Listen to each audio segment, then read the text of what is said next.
러시아와 일본이 쿠릴열도, 일본명 북방영토, 남단 4개 섬 영토권을 놓고 심상찮은 신경전을 벌이고 있습니다.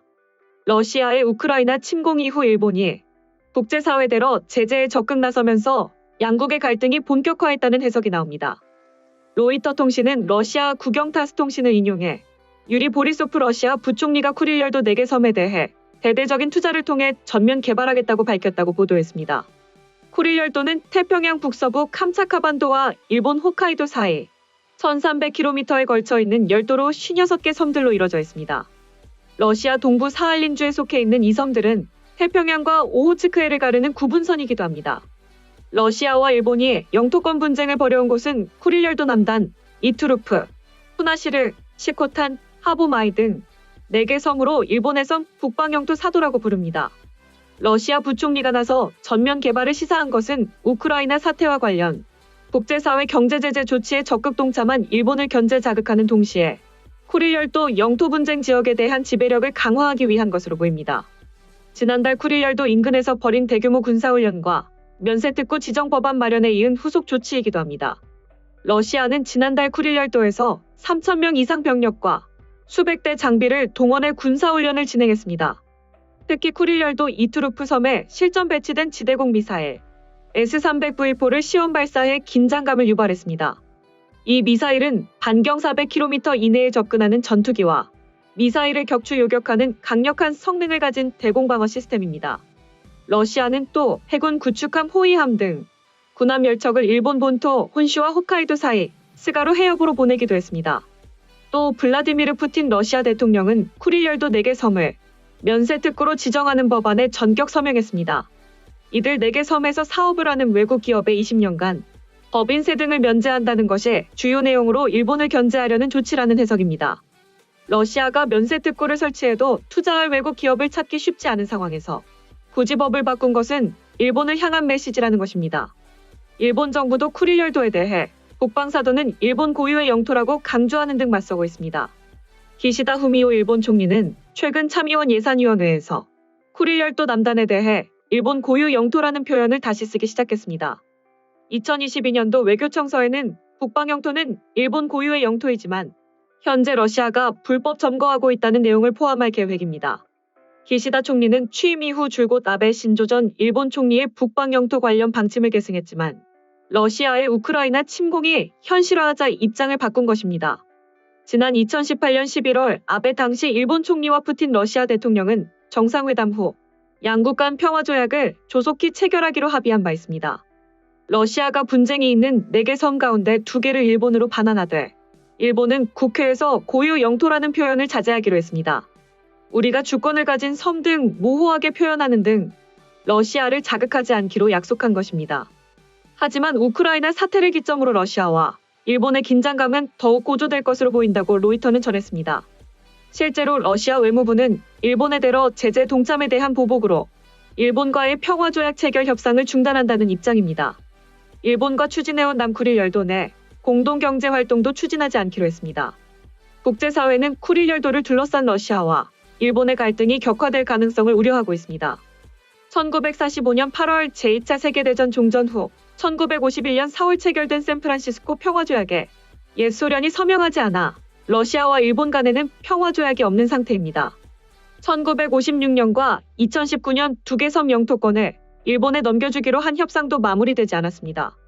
현재 일본은 4개 섬에 대해 고유 영토라는 주장을, 러시아는 전쟁 과정에서 해당 섬들을 모두 점령한 만큼 돌려줄 이유가 없다는 입장을 반복하고 있습니다. 이에 대해 정치 전문가들은 푸틴이 우크라이나 다음은 일본이라는 점을 시사한 것이라며 충격적인 선전포고의 총리를 비롯한 정치인들은 비상사태임을 인지하고 피신을 준비해야 한다는 말까지 나온다. 일본 국민들은 외교적 상황을 최악으로 만든 총리에게 사퇴를 촉구하고 있다고 전했습니다. 다음은 해당 소식을 접한 일본 네티즌들의 반응입니다. 일부 의원의 개인적 사욕에 따라 성묘, 경제원조라며 소유권도 없는 러시아에 돈까지 내고 마치 조공 같은 일을 해온 인과가 이렇게까지 불합리한 결과를 초래했다. 이 상황을 타파하기 위해서는 강력한 말과 경제적 제재 및 국제적 동조를 추진할 수밖에 없다. 다케시마도 정권이 바뀌는 지금이야말로 제대로 된 대화와 반환의 길, 적어도 어업권 공유, 자원의 공동 개발이 제한을 해 나가지 않으면 앞으로 나아갈 수 없다. 언제까지나 기득권에 휘둘려 현상 유지만 해서는 국시를 지킬 수 없다. 러시아의 일본을 향한 도발적 언동에 대해 일본 정부 기시다 총리가 더 강력하게 세계에 호소하지 않으면 안 된다. 드디어 북방 영토가 러시아에 불법 점거돼 있다는 사실을 세계에 알릴 절호의 기회가 왔다. 또 북방 영토를 경제특구로 삼아 세계에 투자를 호소하는 것을 절대 간과해서는 안 된다. 우리나라는 구소련의 북방 영토, 한국의 다케시마가 무력 점거돼 있다. 만약 우크라이나 전쟁 여파로 러시아 전국에 혼란이 생긴다면 환수를 시킬 수 있는 좋은 기회라고 본다. 한국은 외환위기 때가 절호의 기회였지만 자민당 정권은 경제적으로 도왔을 뿐이었다. 이제 일본은 북방 영토에 대한 불법 점거를 세계를 향해 그동안 드러내놓고 헤아려온 만큼 되찾을 기세로 맹렬하고 과격한 정도로 어필해 나가야 한다. 그리고 동시에 어떻게 이들이 국제법을 위반하고 있는지도 근거로 논리정연하게 설명해야 한다고 생각한다. 일본의 경청, 배려하기 자세를 버릴 때가 온 것이다. 일본을 이용하고 모함해온 이들에게 착한 이들이 진정으로 분노하면 어떻게 되는지를 보여줘야 한다. 우크라이나 제재로 러시아 평화조약 협상이 챌린지 발언에 받을 수 없다고 했고 정상 간 합의에 따라 일러 간에 논의해온 공동경제활동 취지와는 맞지 않는다고 비판한 것으로 이쪽의 뜻은 전달되었다고 생각합니다. 이제 누가 이기나 해봅시다. 전승국이 패전국으로부터 영지를 얻는 것은 역사의 상식. 우리나라도 청일전쟁, 러일전쟁에서 해온 것이다. 현상의 시류 지배의 실태를 생각하면 러국의 발언은 당연한 것이다. 태평양 전쟁에서 이겼다면 우리나라도 비슷한 발언을 했을 것이다. 북방 영토는 종전 직전에 점령된 영토로 당연히 우리 것이 명백하다. 그보다도 당신은 홋카이도 침략을 염두에 두고 있었다고 하니 현실적으로 지금의 푸틴이라면 홋카이도가 시야에 있는 것이 아닐까. 북쪽에선 러시아, 남쪽에선 중국이 일본을 위협하고 있다. 방위를 근본부터 재검토해야 한다. 무능한 정치가 밖에 없으니 결국 일본을 망쳐버리고 말았다. 아무나 정말로 강한 리더는 없을까? 어떻게 해서든 북방 영토를 다시 되돌려야 해. 또 다케시마도 한국이 불법 점거하고 있으므로 이것도 반환의 대상이다. 이젠 물러설 곳도 물러설 필요도 없다. 지체하지 말고 어서 우리 땅을 되찾자. 관광 개발이라고 하는데 누가 관광을 간다는 거지? 중국 고객을 믿고 있을지 모르지만 러시아는 경제 제재로 인해 자국에서의 개발은 자유롭게 할 수 없을 것이다.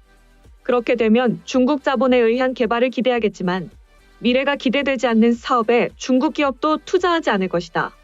러시아는 또 언제나와 같은 해침으로 일본의 경제 제재를 해제받고 원컨대 돈을 잡아당길 작정일 것이다. 사할린과 쿠릴 열도는 일본의 것이라고 반박하면 어떻겠는가?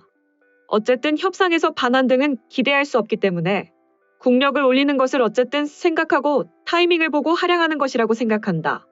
소식 마치겠습니다. 오림박스는 내일도 최선을 다하겠습니다. 감사합니다.